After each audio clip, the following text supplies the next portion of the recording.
Very fun story.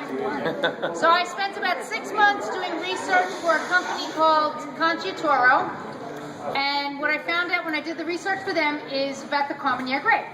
Carménère grape is indigenous to France. France started doing trade, especially with grapes, in the 1800s with Thomas Jefferson. And in New York State, we have a different species of grape called the Lambrusco species of grape. So Thomas Jefferson brought up a bunch of Lambrusco. This is vinifera. Lambrusco they have an immunity to certain bugs like phylloxera, but they're carriers.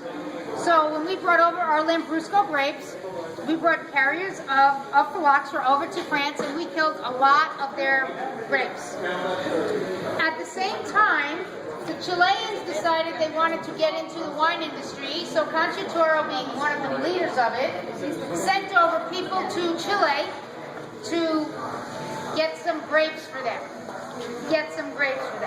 They thought that they were taking, in the middle of the night with shovels, Merlot. What they were taking were Carménère. Carménère is one of the few grapes that in the springtime, in the fall, when you're ready for harvest, they actually the leaves turn like they do, the pretty leaves around here, into the orange and the yellow and the rust colors. If you see that in a vineyard, and it's not Carménère grapes, there's a problem in that vineyard. They have phylloxera, they have something going on with the rootstock. Well, for the longest time, the Chileans said, gee, how beautiful our vineyards look, in our fall, which is like now.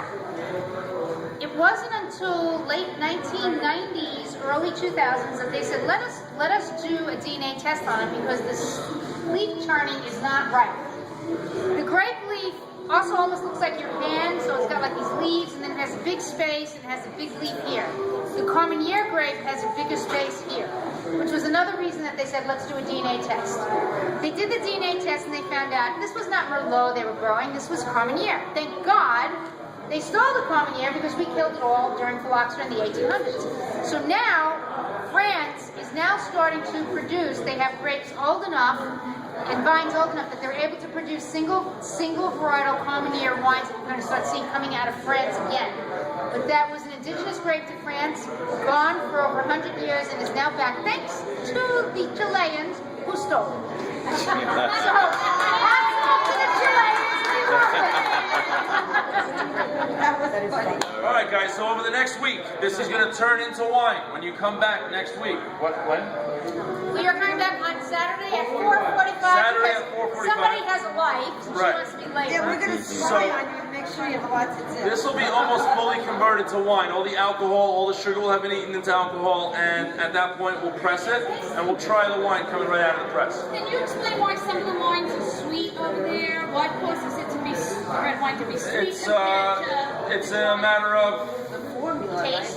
well, it's a matter of someone's taste. Temperature. It's the sugar. No, we can seize the fermentation at any point that we want, and whatever residual sugar is in there, we'll make a sweet The wine. sooner you season, the sweeter it would be. Without a doubt. And explain, because the question was asked, why some of these big red tanks are outside and not in here right now. Okay, so the vats that are in the front on the other side of this wall have already been crushed in the last couple of days. The room in there is about 75 degrees, whereas we're a little cooler in here at 60 degrees. And we keep that room warm because yeast likes to operate at about 80 degrees. So the batch needs to warm up before the yeast will actually start eating sugar. And so that's why we have a warm room, and all the wine that's in barrel wants to stay in a cold room. So we have a cold room and a warm room. So can you take a quick 40 picture for us? degrees, yes. So let's do it by the barrels because Mark has some work to do. Okay, so the entire barrel, move this way, in front of those barrels. Watch your step, folks. It's a little slippery.